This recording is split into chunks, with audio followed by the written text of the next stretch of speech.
Okay, well, great. Thanks so much to Stacy and Christy for putting this on. I think it's an awesome event. It's very rare you see all women presenters when it comes to real estate investing. So I just love the women power going into this.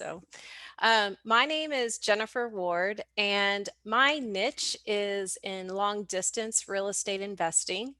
Um, I have been really active in real estate investing the last 5 years, but I did buy my first rental property back in like 2006 or seven. I bought a duplex when I was living in Texas, in Georgetown, Texas, which is right outside of Austin.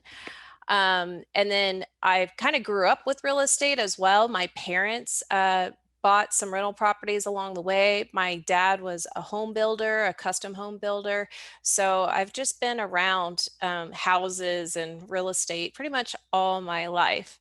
But funny enough, like growing up, I never aspired to be a real estate investor, but my parents nudged me to get my first property, a duplex, to live on one side and then rent out the other, back in 2006 or seven. And honestly, after that first experience, I was really young going into it. I guess I was like, I think 23 or 24, and I was managing it myself.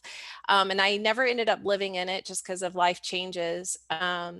And it was a rough go managing it myself. I think people could tell how young and like naive I was with the whole thing, and definitely got taken advantage of. So by the end of it, I ended up hiring a property manager, which I was like, why didn't I do this from the beginning? And then I ultimately sold it about 8 years ago. And my husband and I, we moved to Denver, and I thought, you know what? These HGTV shows are pretty cool. That seems like they're having a lot of fun. They're making great deals. So I want to try this out and do house flipping. And so we bought a property right when we moved to Denver and moved into it and flipped it at the same time. So we did a live-in flip. It's pretty rough. Um, and then once we finished that, we started looking at the market in Denver, and I realized like it was way expensive. I think, we kind of got lucky finding our first place that we did the live-in flip.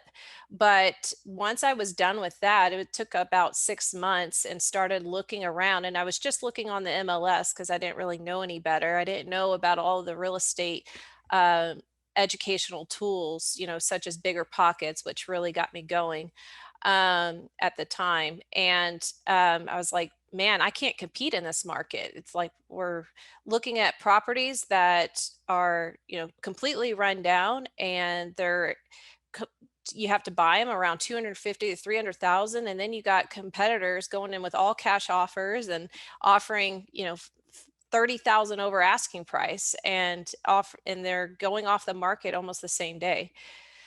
So, and we also, wanted to acquire some rental properties, and we just knew that the cash flow, we could tell already, wasn't going to be that great.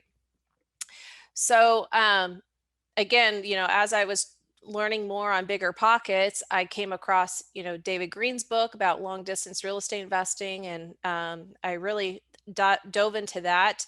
And then I just started looking into other markets. And I said, why not? It's for me, it's less risk going into a more affordable market than it was to try to do this in Denver, where it was just really high prices. And to me, that means more risk.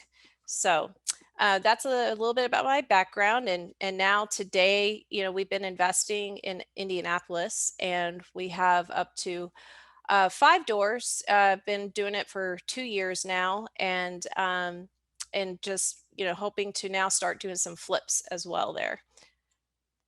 Okay, so with that being said, so going into my story a little bit, I talked about looking at other markets for affordability.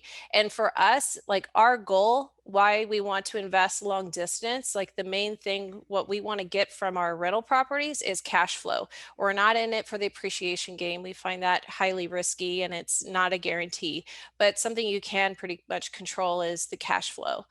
And so that's why we chose Indy. And I will show a whole analysis that I did when starting my search. But we found, we heard on Bigger Pockets, oh, you want to try the 2% rule, just like as a baseline. So buying a property and say I bought a property for 100,000 that if it's 1%, then you would get rent for 1,000, and having that as your baseline, and 2% is even better, of course. So that's kind of what we decided as far as just a baseline to look into rental properties. And then another reason why I thought investing long distance was a great idea, other than the price for entry, was freedom. I am a type of person that if I can do something myself, I'm going to do it. It's really hard for me to hire out it's, and spend that extra money on someone else doing it when I know I could do it myself and save some money there. But I've learned a lot along the ways about you got to value your time. You got to think about how much is your time worth. And I didn't want to necessarily be working all the time in real estate. I wanted to have some freedom.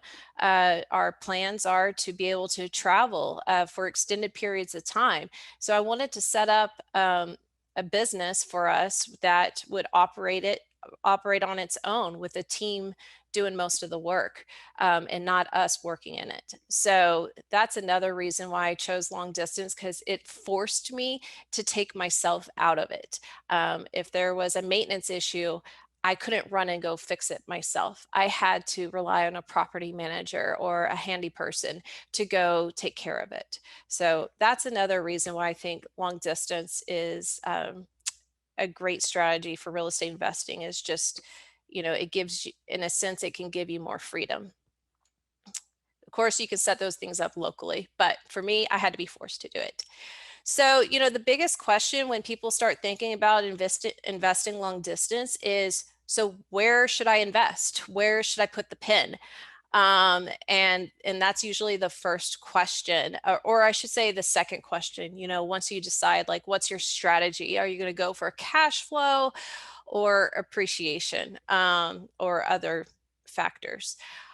So when I was trying to think about where I would want to invest, I just went, on all the forums and just tried to see if there was like a repeat mention of certain markets. Um, and also all the different blogs and articles that people write up about the top 10 places. I'm a sucker for those lists. So I just started looking into it, and, Florida was mentioned quite a bit, Georgia even. Um, in Denver, a lot of people invest in Kansas City. St. Louis was pretty popular. I know a lot of people think Texas is a good market. So, but I wasn't necessarily also just looking at the whole state. You have to get more specific than that. So um, once I kind of put together a list of different cities to research, I then had to think about what variables I need to consider for each city. So these are the variables I used to evaluate each market. So obviously rent to value. So how much rent are you going to get compared to your purchase price?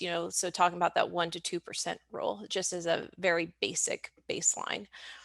And then you got to factor in other things that will take away from your profit. So you have to pay insurance on all your properties. So how much is the insurance in that market for, a standard, let's say most of ours are like a 3-1. So, or if the market or if like what's popular in that market is a 3-2, whichever. So what's the standard insurance you're having to pay? Like I would think, Florida, living if it's near the coast, is going to have high insurance because of all the hurricanes. Maybe living in Oklahoma would have really high insurance because of the all the tornadoes. So you want to see if there's a drop in insurance or an increase. And then of course taxes to value. So taxes is, a must that you have to pay or you'll lose your property. And so seeing which markets had a lower tax rate. I was heavily researching and really about, and I thought Cleveland, Ohio was going to be one of my markets that I would invest in. But then I started looking at the tax rate and it was pretty high. So I then switched gears and started looking at another market.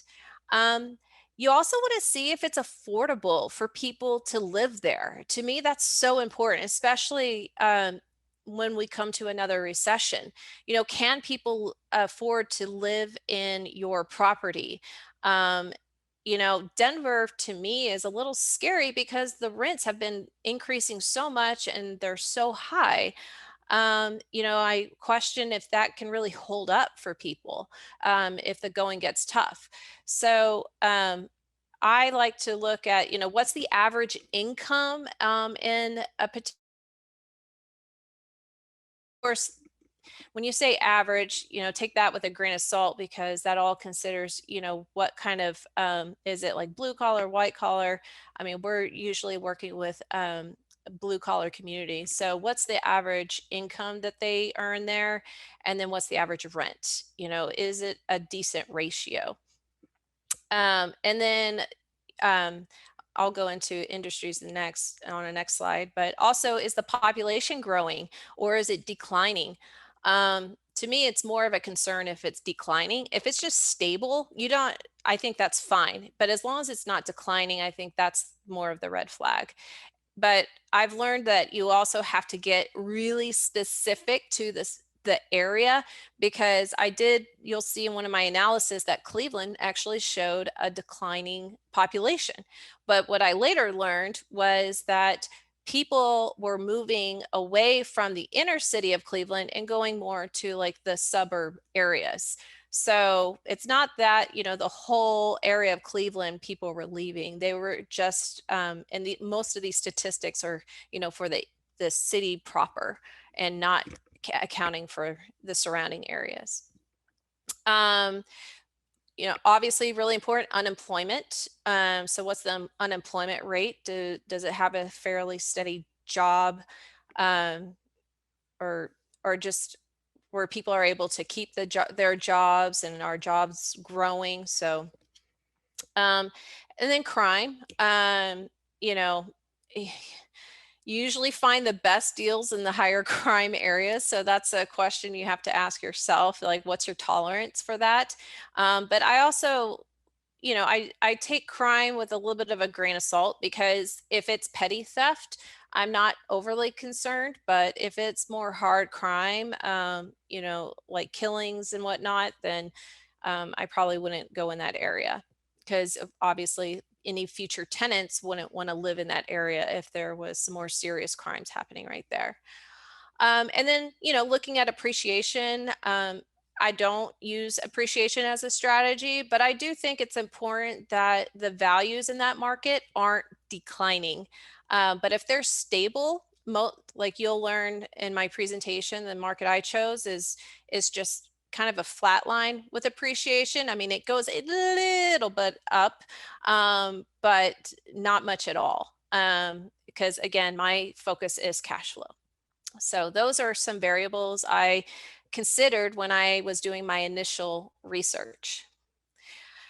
And then some additional variables that are hard to quantify are, well, I guess property management fees, you can quantify that. But I've been learning, these can vary quite a bit from market to market. So I've learned from fellow investors that's, for example, that Memphis, it's pretty average, 8% is the property management fee there.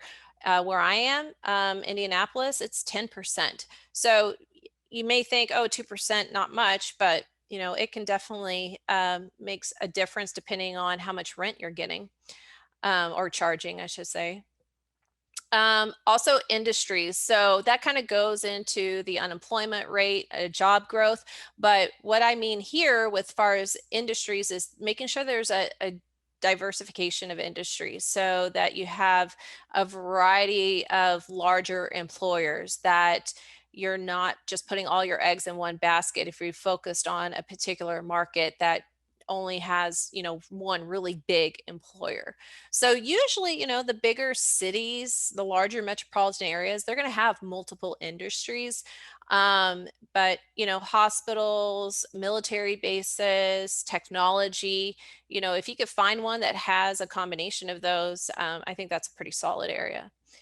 Um, Also, rental property expectations. So something that just I've come aware of more recently is, for example, appliances. Is it expected in that market to provide appliances in your rental property? Indianapolis, it is, but I found out that like Oklahoma City, it's not. So that's a huge money saver. Because I recently had to replace, a stove and a dishwasher. Of course, you don't have to have a dishwasher, but a stove or a fridge. And those are, higher priced items. So you could be out, at least $800, give or take what you can find. And then also lately, it's been hard to get appliances quickly. So thinking about factors like that, what are the expectations of tenants in that market? Could that affect your profit? Um, Tenant landlord laws. I mean, technically, if you are looking to be a landlord, you would want an area that the laws are more favorable to you. That usually comes down to evictions. So, do you have to, wait 60 days or something to evict people? Or can you give them, do you only have to wait like 10 days or something, and then you can give them notice that you're filing an eviction? So that's something to look into. What I've heard as general rule of thumb is that it seems that the coastal areas have more tenant favored laws, and then more in the center, like the Midwest, or some Midwest states, they're more favorable to the landlord. And then lastly, does the market you're considering have multiple service providers? So this is when it comes to building the team, and which I'll talk about. Um, to me, it's important to have multiple options of each team member. So if when you're looking for property managers, are there at least three? I would say five. Are there at least five major property management companies, or they could be boutique property management companies too, but are there at least five in that market? Um, and are there a wide variety or a wide number of contractors? Unfortunately, I find that property managers and contractors, you're definitely going to be changing out. It takes a good while to finally find one that it's a good fit for you. So, and something that also occurred to me not too long ago was, it's nice when you're in a larger city and you can use some of these technology service apps such as Thumbtack to find people to go and handle your I guess maintenance issue quickly. I mean, granted, your property manager will typically do this, um, but it just gives you another option. One story is a personal story. We are traveling right now. We've been traveling the last 5 months. When we moved out of our house, we found renters to come use our house while we're away. It worked out really well. They were kind of doing the same thing, just wanting to explore a different part of the country. Um, there was an issue with the disposal. I don't have a property manager handling our personal property for this temporary time that we're away. So I just went on Thumbtack and found a handy person that could come out there within the hour. I just bought the disposal from Home Depot. They picked it up and then they installed it within an hour at our property. So that was just kind of a light bulb for me. Like, wow, that is so convenient, so awesome that I was able to use this app to get somebody out there within an hour to fix the issue. And just kind of had me thinking, like, for me, I think that would be a nice factor, an important factor to consider in my market. Like, do I have these tools available at my fingertips if need be? So. Okay, so how do you find all this information? Well, these were some websites I used. Value Penguin, it was helpful. I don't know necessarily how credible it is, but I just take all my data with a grain of salt. But Value Penguin gave me the average insurance for a particular market. I believe it went by the city, so that was good. World Population Review, so that helped me find if the population was growing or declining in that particular in a particular area. Citydata.com, that has a lot of info, as well as Neighborhood Scout. They can tell you the crime rates, they can tell you the rent, the average income, the average home price. So I found a bulk of my information between those two sites. Also crime. And with crime, like I know Trulia has like these crime maps that it's like I guess what they call the heat maps or something. So you can get pretty specific there. And then of course, Bigger Pockets was a really helpful tool to find some especially more of like the qualitative variables that I was considering, just doing research and looking on the forums of what people are commenting about that area, and like the landlord and tenant laws too. Okay, so right before we jumped into Indianapolis, this was one of my first analysis that I put together. So I just made a spreadsheet and I put together, all my variables, made them in all these columns. And then I took, and then these were some of the cities that I was looking into at the time. Albuquerque, I had that one on there, not necessarily because it was like a hot market area, but just one of my investor friends said, hey, you should consider Albuquerque, and because it wasn't too far away from Denver. So but anyways, I just went and found, all my information. So what's the average rent and to home price? And then I divided, the rent into the home price, and I get all these ratios. So and then I, just for my own knowledge, just a quick reference, I made sure I put what is higher is better. So the higher the number, the better, or lower is better. And so what you'll notice here for me, I mean, you got to figure out what variables are the most important to you. And then you use that information to help you decide on where you want to invest. Sorry, one second. I guess I need to replug my computer somewhere else. One second.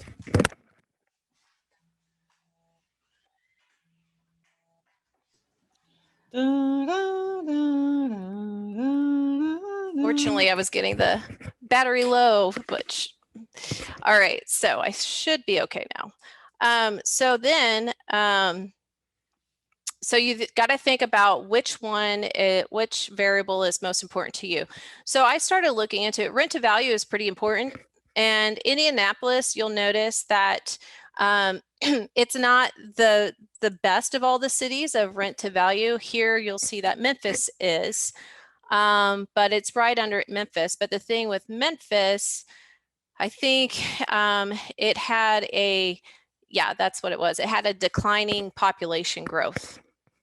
And so that's why I put Indianapolis in better favor than Memphis because the population growth was more of a concern for me. And then rent to income. Cleveland had the best rate for rent to income, and Indianapolis was still pretty high up there, just right behind it. Taxes to value, so that's where you find Cleveland had the highest rate, and in this case, lower is better. And Indianapolis had one of the lowest. So Indianapolis never hit the best of any of these variable marks, but it was like either the second or the third best. And so that's why I chose Indianapolis. People there will tell you, like investors in Indianapolis and the service providers, they'll tell you that Indianapolis is a vanilla city to invest in, and that's what I wanted. So technically it's boring, but I want predictability right at the time, and I wanted decent cash flow and know that that cash flow would stay consistent through however much time I would own the property. So those were my considerations and why I chose Indianapolis in the end. But again, when you do this, you got to think about what variables are the most important to you. And that'll help you decide on where to put that pin in. So as I've been saying, I chose Indianapolis. And so once I made that decision, I decided to take a trip, and I highly recommend. I know it's difficult obviously right now with COVID. I personally wouldn't do it because we don't fly. My husband is a high risk. So we've been driving around with a camper the last 5 months. But when you make that decision of where you're going to put the pin in, I feel like people take you more seriously when you actually go and visit. I mean, Indianapolis was a hot market for investors. A lot of people were going in, still going in. And you know, the team members that you're looking for, property managers, realtors initially, they're getting tons of calls probably all the time about people from all over wanting to invest. And so that's why I think it's really valuable to have a face-to-face interaction with the team in your market that you chose. So how to find these people? Well, one tool I used was just going online and looking for the local RIAs. Either just Googling a RIA in Indianapolis, and I would find a few different ones going on Bigger Pockets at the time, and I found them there. Going on meetup.com, a lot of the RIAs would have a meetup online, Facebook groups as well. So that was really helpful to figure out what groups were in Indianapolis, and then I looked at all their meetings, like their schedules, and that's how I made my decision on when I would go. I picked like 3 days to go and visit, and I tried to do it over a time when I saw that the majority of meetings were happening. And so I went to all the meetings while I was there and met and networked with all the different people there. And then when you go, I recommend doing, Airbnb or VRBO. Well, I guess VRBO doesn't do it where the hosts live in the property, but if you're comfortable with it, I'm pretty comfortable with it myself. But we used Airbnb, and I did it, and I looked for where it was just renting a room, so not the whole property. So that way I was able to talk to the host a little bit about their city and get some more insider information. As hokey it sounds, go take a tour of the area. If there's like a tour happening of the city, if it's a bigger city, usually there are, go for that. And then right before you go, line up all your meetings. I had back-to-back meetings for like 3 days with different realtors. I probably met with 3 or 4 realtors, at least 3 property managers, contractors. I did find like a bigger company that did contracting work, so they were open to meeting with me, but I don't think most contractors will do that if you're very new to the city. They're usually, their time is pretty fragile because it's usually, a one person shop, and they might have some subs, but they're pretty busy themselves, and they don't really want to talk to you unless you have a property in hand that you need some work on. And then also meeting with some of the local investors. Usually you do that through like the meetups or the RIAs that you're attending and able to meet with some investors, but maybe you found some on Bigger Pockets and they're willing to meet with you, like have coffee with you or something while you're there. So that was the my trip essentially when I first went to Indy. So building your team, I talked about all the different people you should meet with. Property managers to me are your number one team member especially when investing long distance.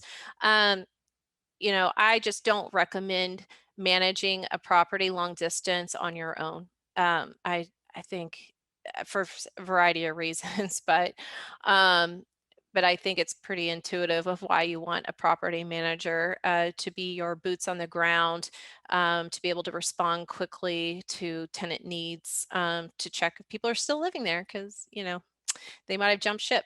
So, and also why I also think property managers are your number one team member, because generally they can introduce you to all the other team players. They sometimes will have a realtor, like a brokerage, as part of the property management company. So you can talk to so they can connect you with a realtor that way. They a lot of times will have in-house contractor services or they hire out. So it's one or the other. So they're definitely going to have relationships with contractors. Um, what I found in Indianapolis, and I'm sure this is pretty popular in a lot of other markets, but you'll find these all in one company. So they do the property management, they help you buy the house, they help you rehab it. So turnkey providers essentially. So there's pros and cons, I think, with using turnkey providers. In turnkey, it can happen in a few different methods. You can buy the house from them that they've already rehabbed, or you can buy the house before it's rehabbed. Or you pick out the house and then they help you with all the rest and then they get the tenant in place. But I personally don't try to find a turnkey provider just because it's a very multifaceted functions with managing tenants and finding properties and rehabbing them. Like there's a lot of differences between them, and there's strengths and weaknesses for each one that a company would have. And so if I didn't like how they were managing the property, but they did an awesome job of finding me the property and negotiating the deal, I would hate for that relationship to be burned because I didn't like the way they managed my property. I would have think it would kind of weaken the relationship if I said, hey, I'm not going to use you as a property manager anymore, but can you help me find properties? I mean, I'm sure they would be nice and obliged with it, but they may not put you first especially if they get a pocket listing.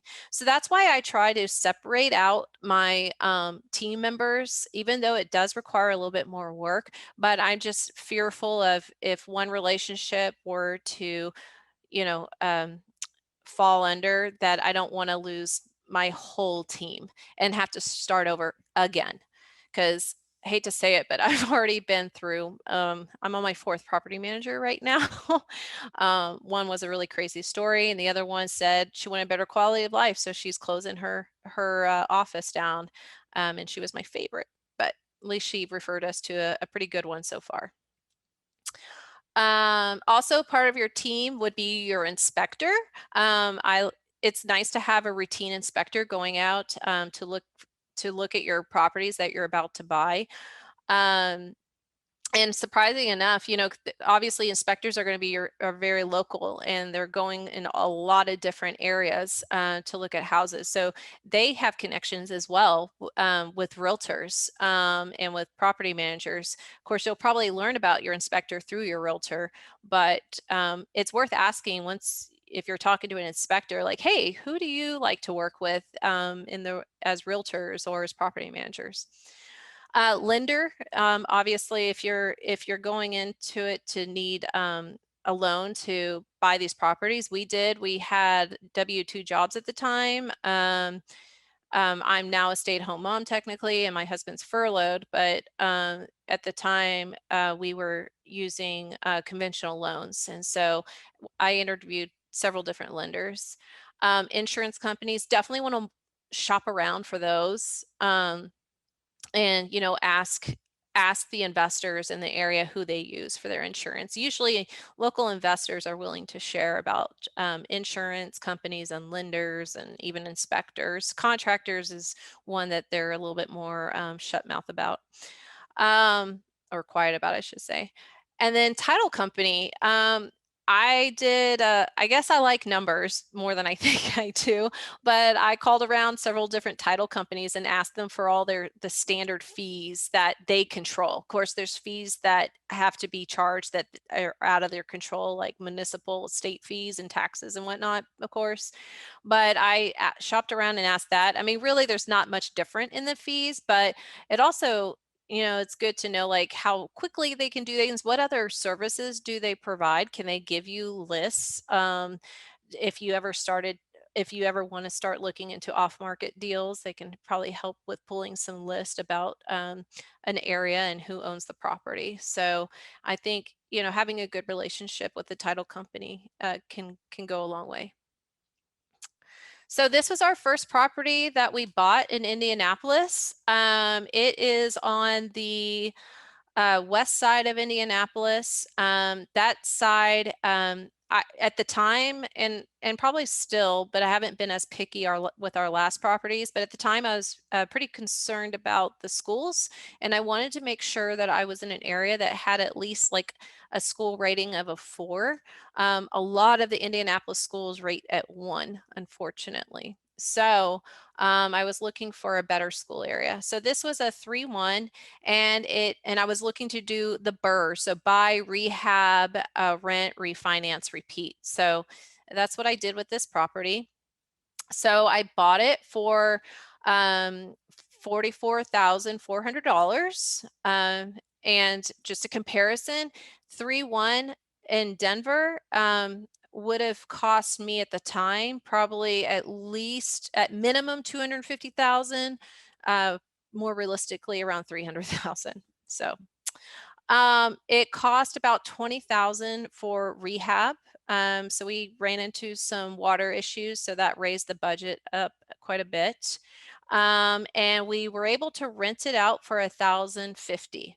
So pretty good returns on that, far as like the all-in price of like 65,000 compared to the rent. So. And then the appraised value, so when we were in it to get it refinanced, was $75,000. But because I can't, this lender, obviously most lenders don't do 100% of the appraised value, only about 75%. I refinanced it for 56,000. So ultimately, I spent almost around 64,000. So I had to leave about 8,000 in the deal, is what it was. So better than leaving a much bigger chunk in the deal. So for me, I think BRRRRs you have to be in the investing world and really heavy in a market to do a BRRRR where you can get all your money back out plus some. So with this, I was considered a beginner. So that's everything for me. I have a Facebook group, Long Distance Real Estate Investors. So I encourage you to join us there. I do, and I'm also, as Stacy mentioned, I'm going to be teaching with REI USA. But I'm going to be doing the same sort of setup as I do regularly with my Facebook group of we host a monthly webinar about a different market. So it's usually one of our fellow investors that are a part in the group, or I'll find someone outside of the group too, to share with us about the market that they're investing in. So we've had Oklahoma City was the last one, Memphis, had Augusta, Kansas City. So each month I do a different market, and I'll be basically duplicating those as well with the REI USA. But it's also a great place to network and learn about the different team members in each of the market from our members on the Facebook group.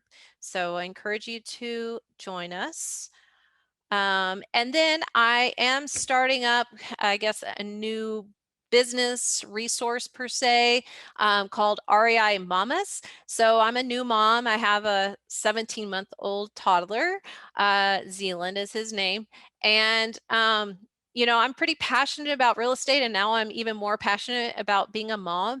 And I'm also passionate about financial independence and real estate being a vehicle to achieve financial independence. And I have a mission, I guess you could say, right now to try to help other moms and network with other moms who are really excited about real estate investing and wanting to use it to build financial freedom. So I'm building my website now. If you go to it, reimamas.com, there's really not much content, I'm embarrassed to say. I've been working on a lead generating website for Indianapolis right now. That's taking up a lot of my time.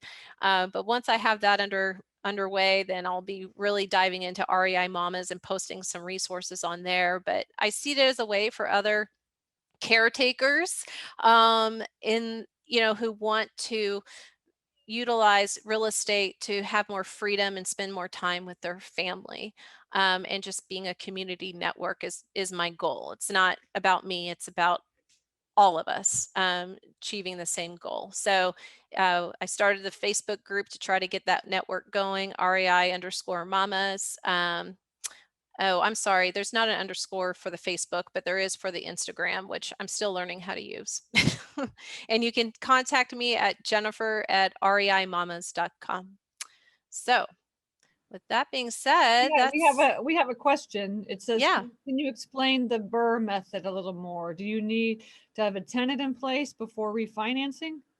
Um, Or go in the it You don't have to, but it helps with your refinancing numbers. So just to repeat again, BRRRR is you buy the property, you rehab it. So when you're rehabbing it, you're building in forced appreciation. So making it a higher value than what you bought it for. Then you rent it out, because that rental income, the lender will use that with your debt to income ratio to qualify you for the loan.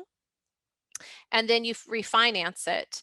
And then you take the money that you had already put into it, and when you refinance it, you get some of that money back, hopefully all of it if you did an awesome job and found a good deal. And then you just recycle that money and do the same thing over and over. So Okay, you have another question. It says, can you give some tips on screening property managers? oh boy. Yeah, there's definitely some basic questions you can ask. I think everybody has their own criteria, but do you want a property management company that manages like 500 doors, and then you want to see how many employees they have to manage that? A lot of times you want to talk about their fees, so that will because obviously that eats into your rent. So do they charge a leasing fee? Most do. Do they charge some don't, some do. I think most do. Do they charge a fee for maintenance? So if you had a maintenance call, do they tack on an extra fee to arrange that for you in addition to what it costs to do the maintenance? So that, obviously the numbers, all the different fees they charge is probably the most important part. And then it's just, what kind of systems do they use to notify you about your property? Do they have, if they're a bigger company, they're going to use some sort of software where you have your own login and you can see all the maintenance calls, all your income received. So that's nice and convenient. So yeah, there's definitely a lot of, I'm happy. I have a whole, I won't be able to find it quickly enough, but I do have a whole list of questions in my Google Docs. So if you email me at jennifer@reimamas.com, I'm happy to share that. So Okay, we have some more questions coming in. great. How do you manage your renovations from out of state? Well, so I've done 2 rehab so far. I recently had a tenant moved out and we did a rehab. The first one was hired the property manager to do the rehab. I hired one that had an in-house contractors team, and it just turned out, and I interviewed different contractors, but they ended up just being the best price for me. And so I went ahead and had them do all the work. So there wasn't really much involvement because the property manager knew um, what what aesthetics to put in for that area. I gave a little bit of opinion on like colors of the floor, and like painting the cabinets, but they gave me their scope of work. The property manager did, with their contracting team. They gave me a whole scope of work. We reviewed it, and then we approved it, and then they just kind of went from there. Um, they would send me some pictures periodically. So I definitely recommend anybody you use, make sure that there's, I would say, at least a weekly update with pictures and video, especially if you're paying them in draws, which you should do. Don't give them all the money up front. Just give them maybe 10%, if that, depending on the rehab amount up front. But just request lots of pictures and videos before you pay them more to do additional work. Um, and then so that one was fairly seamless just because I gave them a lot more control. But the second one I recently just did because a tenant moved out. I hired an independent contractor from the property management company. They used them for maintenance before, and so that's how I got their info. But they used a variety of different contractors. So, anyways, I worked with a contractor this time, and we talked about the scope of work. They went in, sent me a video, and we discussed what things we wanted updating. So they did the whole repainting of the property, new flooring. Um, we did new cabinets and countertops, refinished the bathtub. Um, so basically a whole lipstick job on it. And we then picked out all of the materials, like of the flooring, the paint color. They suggested a paint color, and I said, "Yeah, that's great." But I asked them to do a flat sheen because I've learned if you do flat and you have to repaint, it's not as noticeable like if you're just doing touch ups. Um, I, I had them pick out the countertops. I was like, just find something at Home Depot. We were just doing laminate countertops. I was like, just find what's the best deal there. But we bought the cabinets on Home Depot and just had it ready for pickup for them.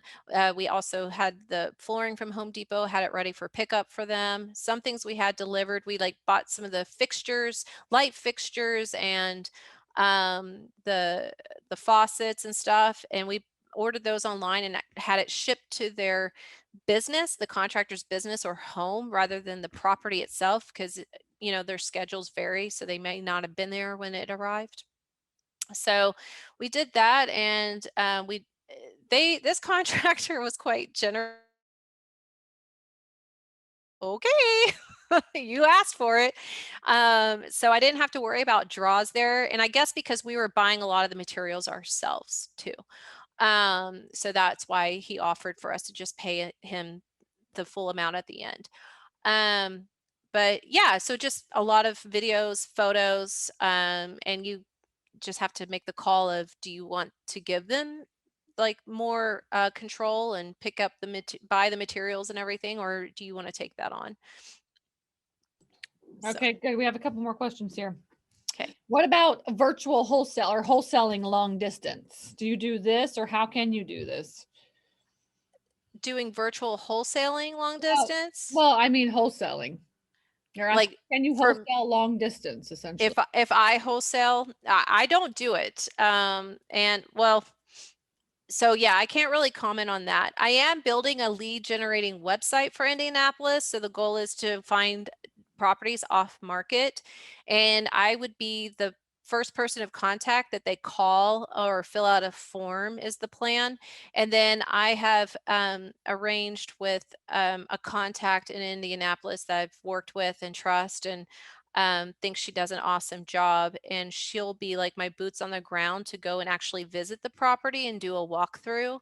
and then we'll ultimately give them an offer. So I don't know if like you can do it all from long distance. You're going to have boots on the ground for sure, because you have to have somebody there to verify the property exists.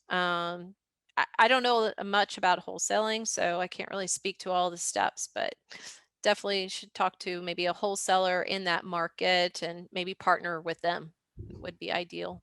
So your lead generation site that you're creating is essentially for you to find Yeah, more deals. right. What if you come across something that you don't want?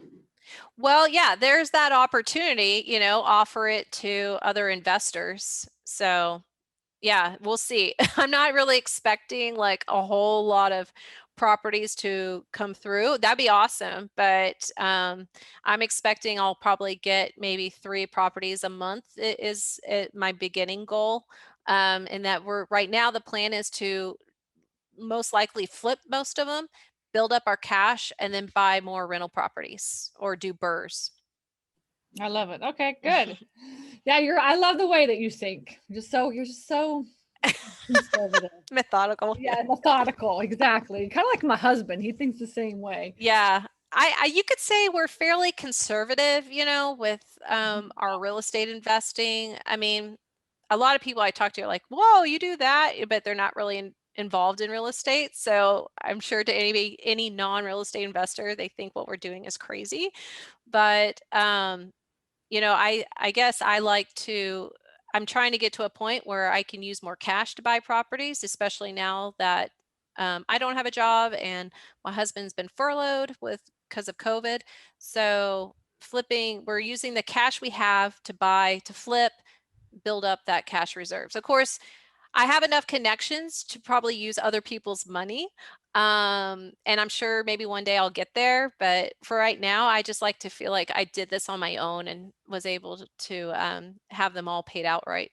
So, Well, I love the way that you think, and the way that you're explaining the Burr method is so oh, understandable, good. honestly. Yes.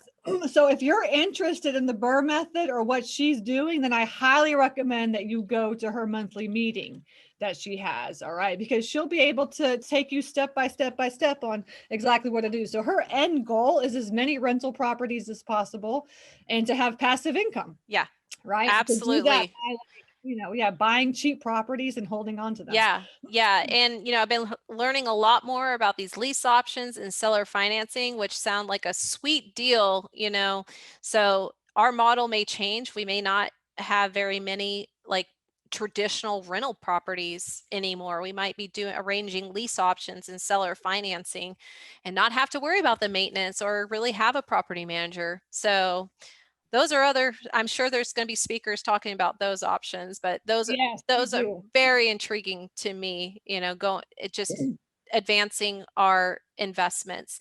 I'm not an advanced investor, but I don't consider myself a beginner anymore. But we're just kind of slowly growing to in our comfort zone. I love it.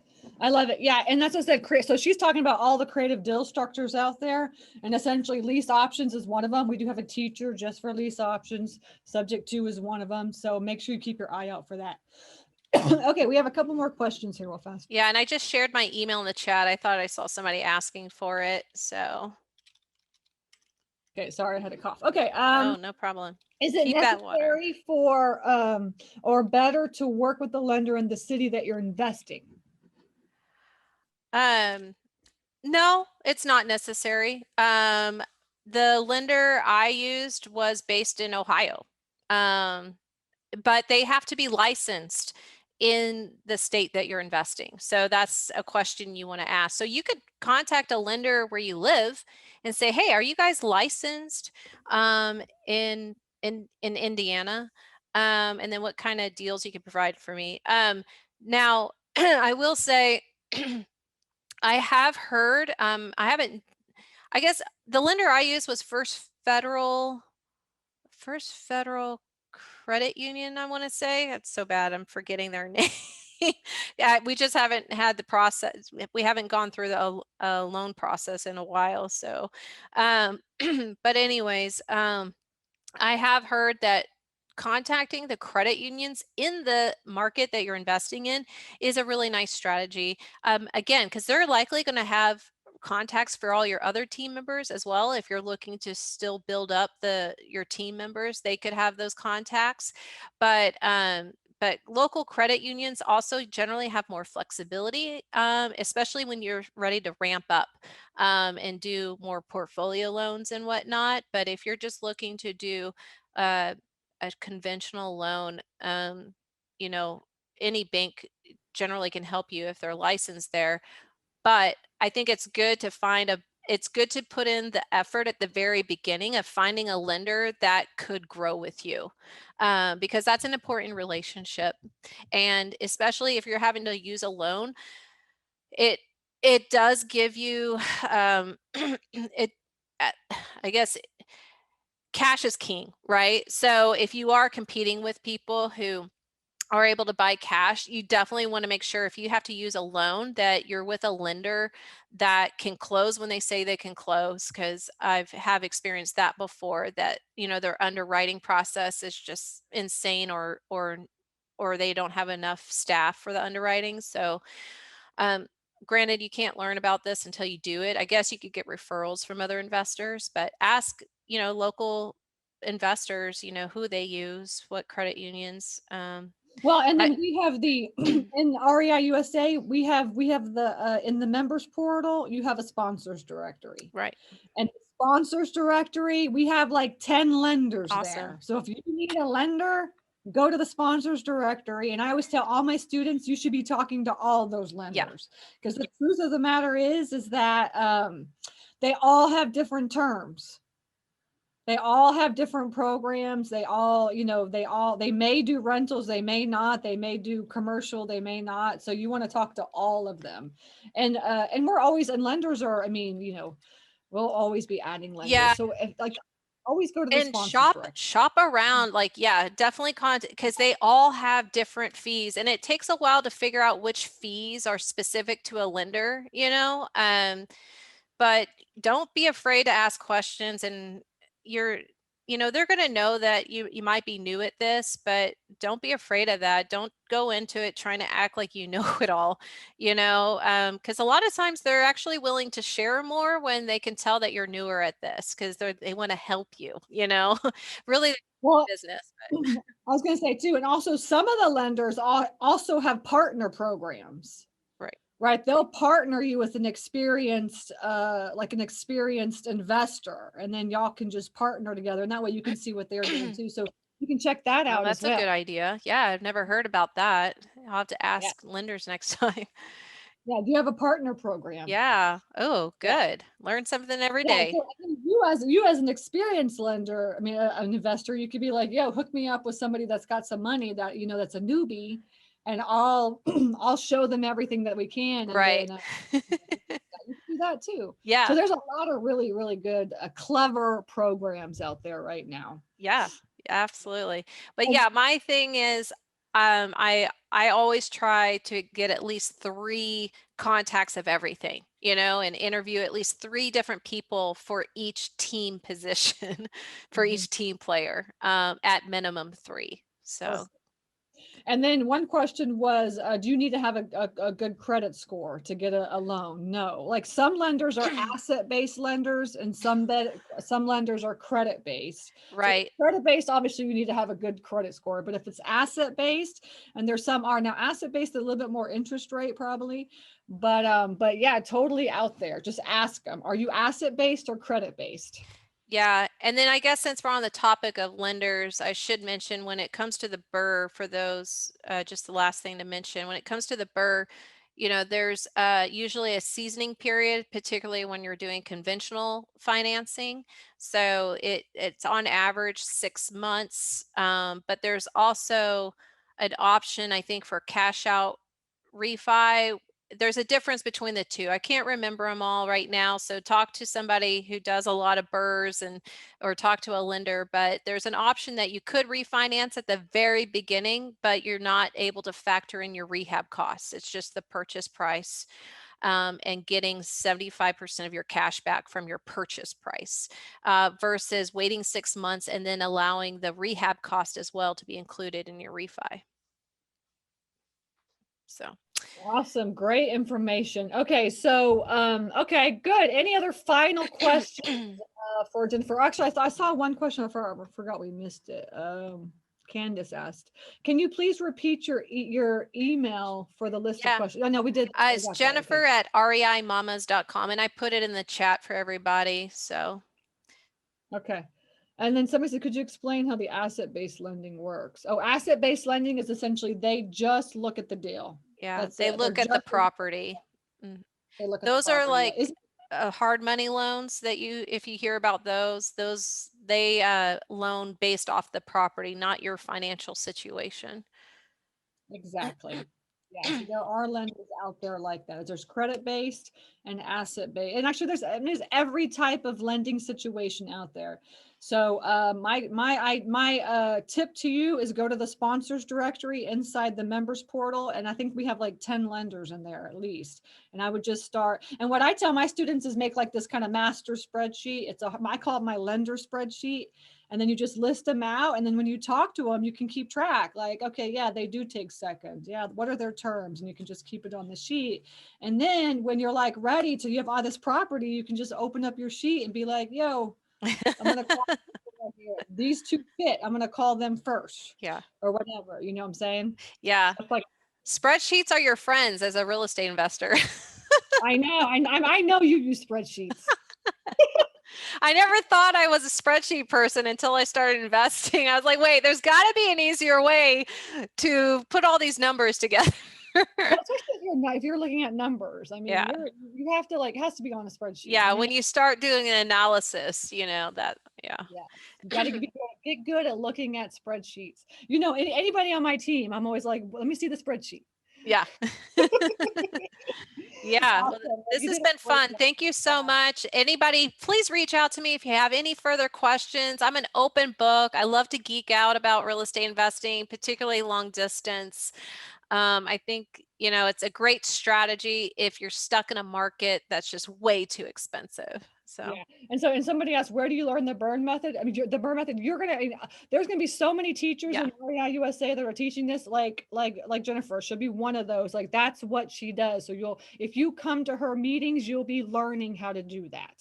Yeah, but feel free to email me if you want to know more about the BRRRR, because I have some contacts as well that do a lot more of them. And so I'm happy to always connect. I'm a connector. Yes, me too. I am too. Okay.